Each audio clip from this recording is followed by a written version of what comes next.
નમસ્કાર દોસ્તો, હું આપનો દોસ્ત હરેશ બેરા ખેડૂત મિત્ર ગુજરાતી ચેનલમાં તમામ દોસ્તોનું સ્વાગત કરું છું। દોસ્તો, આપણામાંના તમામ મિત્રો એક શબ્દ વારંવાર સાંભળ્યો હોય છે અને શબ્દનું નામ છે હ્યુમસ। પણ આ હ્યુમસ છે શું, હ્યુમસની કામગીરી શું છે, હ્યુમસ ન હોય તો શું થાય અને હ્યુમસ જમીનની અંદર કેવી રીતે પેદા થાય, હ્યુમસને જમીનમાં કેવી રીતે વધારી શકાય, આ મુદ્દાઓ ખેતીના ક્ષેત્ર માટે ખૂબ ઉપયોગી છે।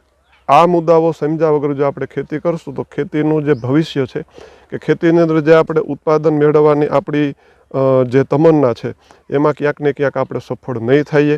તો આજના વિડીયોની અંદર આપણે આ હ્યુમસ છે શું, હ્યુમસની કામગીરી શું છે, હ્યુમસ વગર જમીનની શું હાલત થાય, હ્યુમસ કેવી રીતે જમીનમાં વધારી શકાય, આ તમામ મુદ્દાઓની ચર્ચા આપણે કરવાના છીએ। તો વિડીયોના અંત સુધી દોસ્તો ખાસ જોડાયેલા રહેજો।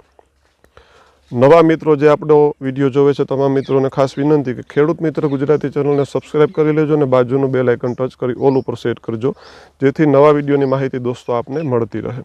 હ્યુમસના તમામ બિંદુઓ આપણે સમજી શકીએ અને એમાંનો કોઈ પણ બિંદુ છે છૂટી ન જાય એના માટે એક તમામ યાદીઓનું લિસ્ટ તૈયાર કરેલું છે।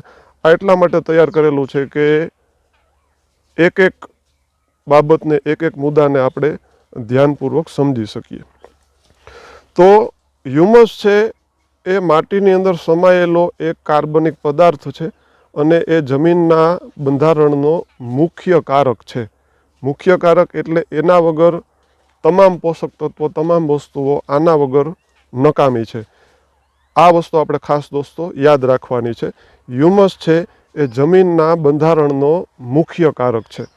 હવે આ હ્યુમસના ગુણ આપણે સમજીએ એટલે આપણે ખબર પડે કે આ હ્યુમસ વગર ખેતી શક્ય જ નથી। ખેતી કોઈ પણ હોય, કપાસની ખેતી કરતા હોય, મગફળીની ખેતી કરતા હોય, એરંડાની ખેતી કરતા હોય, સોયાબીનની ખેતી કરતા હોય, કઠોળમાં મગની ખેતી કરતા હોય, અડદની ખેતી કરતા હોય, તેલીબિયા પાકની અંદર તલની ખેતી કરતા હોય, કોઈ પણ XYZ તમે બાગાયતી પાક કરતા હોય, તમે શાકભાજીની ખેતી કરતા હોય, તમે ઔષધીય પાકોની ખેતી કરતા હોય, જે ખેતી માટે માટીની જરૂર પડે છે એવી તમામ ખેતી આ પૃથ્વી ઉપર થતી હોય તો તેના માટે હ્યુમસ જરૂરી છે। તો આ હ્યુમસ છે એના ગુણ આપણે દોસ્તો જોઈએ તો આ હ્યુમસ છે એ જમીનમાં ભેજને જાળવી રાખે છે। કેવી રીતે? તો આપણે દાખલા તરીકે બસમાં કે મુસાફરી કરતા હોય તો આપણી સીટને પોચી બનાવવા માટે તેમાં એક પંચ હોય છે। તો આ પંચની અંદર આપણે જેમ ઉપર પાણી રેડીએ ને પંચ છે એ પાણીને પોતાની અંદર પકડી રાખે, એવી રીતે હ્યુમસ છે એ જમીનની અંદર ભેજની સંગ્રહ શક્તિ વધારે છે। હ્યુમસની જે બંધારણ છે એ પણ આવું પંચ ટાઈપનું જ હોય છે। હ્યુમસ જમીનને છિદ્રાળુ બનાવે છે, જેથી જમીનની અંદર હવા અને પાણી જવા માટે સરળતા રહે, હવા અને પાણીને જમીનની અંદર આવન જાવન કરવા માટે સહાયકનું કામ દોસ્તો હ્યુમસ કરે છે। હ્યુમસ છે જમીનમાં સૂક્ષ્મજીવોની ગતિવિધિને સક્રિય કરે છે, જેના કારણે જમીનની કુદરતી ફળદ્રુપતામાં વધારો થાય છે। એક એક મુદ્દા દોસ્તો ધ્યાનથી સાંભળજો। આ મુદ્દા એટલા બધા એક નંબરના ગણી શકાય કે આ મુદ્દા બાકાત થઈ જાય તો આપણા ખેતીનો કોઈ પણ પાક દોસ્તો થાય જ નહીં। ત્રીજા નંબરનો આપણે મુદ્દો જોયો। ચોથા નંબરનો મુદ્દો છે દોસ્તો કે તે જમીનના pHને નિયંત્રિત કરે છે, જેના કારણે છોડનો ઉત્તમ વૃદ્ધિ વિકાસ થાય છે। પાંચમા નંબરનો મુદ્દો છે દોસ્તો કે હ્યુમસ છે એ પોષક તત્વોથી ભરપૂર હોય છે। કેવી રીતે? તો આપણે વાત કરી કે જેમ પંચ છે પોતાની અંદર પાણી ખેંચી રાખે છે, એવી રીતે કોઈ પણ આપણે ખેતીની અંદર જે પોષક તત્વો છે એ રાસાયણિક ખાતરોના રૂપમાં આપતા હોય તો પણ ભલે અને કુદરતી પ્રાકૃતિક ખેતી કરતા હોય તો પણ ભલે, જેટલા આપણા 16 થી 17 સૂક્ષ્મ પોષક તત્વોની ગણતરીમાં આપણે 3 મુખ્ય તત્વો છે, પછીના 3 છે એ ગૌણ તત્વો છે ને ત્યારબાદના જે સૂક્ષ્મ પોષક તત્વો છે, તમામ પ્રકારના જે પોષક તત્વો આપણા છોડ માટે જરૂરી છે એ પોષક તત્વોને હ્યુમસ છે એ પોતાનામાં સંગ્રહિત રાખે છે અને જેમ જેમ છોડને જરૂરિયાત ઊભી થાય છે એમ રિલીઝ કરી અને આપણા છોડને ભેજ અને પોષક તત્વો ઉપલબ્ધ કરાવે છે। જો આ હ્યુમસ આપણી જમીનમાં ન હોય તો આ પોષક તત્વો છે એ પાણી પણ જમીનમાં નીચે ઉતરી જાય, ઉપરની કોઈ પણ સપાટીમાં ભેજ પણ ન રહે, પોષક તત્વો પણ જમીનમાં નીચે ઉતરી જાય અને સૂક્ષ્મજીવોની ગતિવિધિ ના હોય એને કારણે આપણી જમીનની જે એક્ટિવિટી છે એ પણ સક્રિય ના હોય. હ્યુમસનો જે કલર છે એ કાળો અથવા તો ભૂરા કલરનો હોય છે. એટલે જેટલી પણ માટી આપણને કાળી દેખાય છે, ભૂરી દેખાય છે અથવા તો કાળાશની નજીકના કલરની જે માટી દેખાય છે, આવી માટીની અંદર હ્યુમસની સારી માત્રા આપને જોવા મળે છે. હવે આ આપણે જોયું કે હ્યુમસની કામગીરી શું છે. હવે હ્યુમસની રચના કેવી રીતે થાય છે એ સમજવું પણ દોસ્તો ખૂબ જરૂરી છે. તો હ્યુમસની રચના થવા માટે જે મુખ્ય બાબતો છે દોસ્તો એવી છે કે સૂકા અને સડી ગયેલા પાંદડામાંથી હ્યુમસ તૈયાર થાય છે. જમીન ઉપર ખરી પડતા જે ફળો છે એમાંથી પણ હ્યુમસ તૈયાર થાય છે. જમીન ઉપર ખરી પડતા જે બીજો છે એમાંથી પણ હ્યુમસ તૈયાર થાય છે. જમીન ઉપર ખરી પડતી જે ડાળીઓ છે એમાંથી પણ હ્યુમસ તૈયાર થાય છે. અને કોઈ પણ જીવ મૃત્યુ પામે અને એના શરીરનું વિઘટન થાય તો તેમાંથી પણ દોસ્તો હ્યુમસ તૈયાર થાય છે. આ દોસ્તો આપણે એવી રીતે સમજી શકીએ કે કોઈ પણ ઓર્ગેનિક મેટર છે એ જમીન ઉપર પડે, માટીમાં પડે એટલે જમીનમાં રહેલા જે સૂક્ષ્મ જીવો છે એ તરત જ એ વસ્તુને વિઘટન કરવાનું, એ વસ્તુને સળવવાનું કામ શરૂ કરે છે.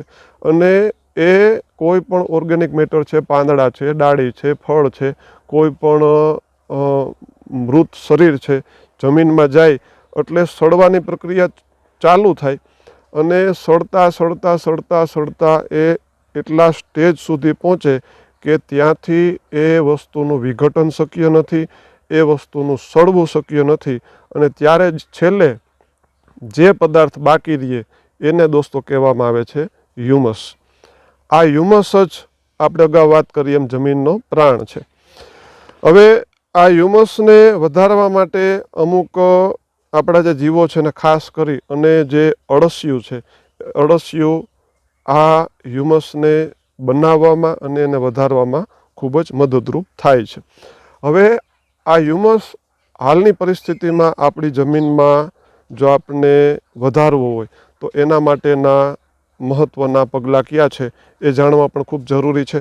તો હ્યુમસ વધારવા માટે દોસ્તો સારું કોહવાયેલું ગળતિયું ખાતર હોય તો એનાથી હ્યુમસ વધે છે. જંગલોની અંદર કુદરતી રીતે સડીને કોહવાઈને તૈયાર થયું હોય કોઈ ખાતર તો તે પણ હ્યુમસ વધારવામાં મદદરૂપ થાય છે. આપણા પાકના અવશેષો પાક લઈ લીધા બાદ જમીનમાં પાછા જમીન તેરા તુજકોર પણ જમીનમાં ભેળવી દેવાથી માટીની અંદર હ્યુમસનો વધારો થાય છે. ઘણા લોકો કુકડા મરઘાની જે આપણે હગાર હોય છે તે પણ જમીનમાં ખાતર તરીકે નાખે છે, તેનાથી પણ હ્યુમસ વધે છે. ઘણા વિસ્તારમાં માછલીઓનો ખાતરનો ઉપયોગ કરે છે, તેનાથી પણ હ્યુમસ વધે છે. દિવેલીનો ખોળ કે લીંબોડીનો ખોળ છે એનો ઉપયોગ કરીએ તો તેનાથી પણ માટીની અંદર જમીનની અંદર હ્યુમસ વધારી શકાય છે. ખેતરની અંદર ઘેટા બકરા બેસાડવાથી પણ એની જે આપણે ખાતર એનું મળે છે એનાથી પણ આપણે હ્યુમસ વધારી શકાય છે. આ બધા જમીનમાં હ્યુમસ વધારવાના દોસ્તો પ્રાકૃતિક સ્ત્રોત છે. એટલે સતત ને સતત રાસાયણિક ખેતી જ કરતા હોય અને આપણી જમીનની અંદર કોઈ પણ પ્રકારનો આપણે ઓર્ગેનિક મટીરિયલ આગળ વાત કરીએ એમ જો ન આપતા હોય તો એ આજથી જ આપવાનું શરૂ કરી દઈએ. કારણ કે જમીનનો હ્યુમસ છે એ કાંઈ 2, 5, 6 મહિનામાં કે વર્ષ દિવસમાં દોસ્તો બનતો નથી. એના માટે વર્ષોની પ્રોસેસ લાગે છે અને એક વખત આપણી જમીનમાંથી હ્યુમસ જો મોટા ભાગમાં ઘટી જાય તો પછી એ જમીનની ઉત્પાદન શક્તિ ખલાસ થઈ જાય છે અને પાછી એ ઉત્પાદન શક્તિ મેળવવા માટે ઘણા બધા વર્ષો સુધી જો આપણે મહેનત કરીએ તો આ ઉત્પાદન શક્તિ પાછી મળતી હોય છે. એટલે આ જ વર્ષથી આપણે નક્કી કરીએ કે આપણે જમીનમાં હ્યુમસ વધારવાના જેટલા પણ પગલાં છે એ આપણે ભરશું અને આપણી જમીનને કાયમી માટે ફળદ્રુપ બનાવી રાખશું અને આપણી જમીનને કાયમી માટે આપણે જીવંત બનાવી રાખશું. આ માહિતી દોસ્તો અહીંયા પૂરી કરીએ. ફરી મળશું આવતા વિડીયોમાં કોઈ સરસ મજાની માહિતી સાથે. અત્યારે રજા લઈએ. જય જવાન, જય કિસાન, જય હિન્દ, વંદે માતરમ. ધન્યવાદ.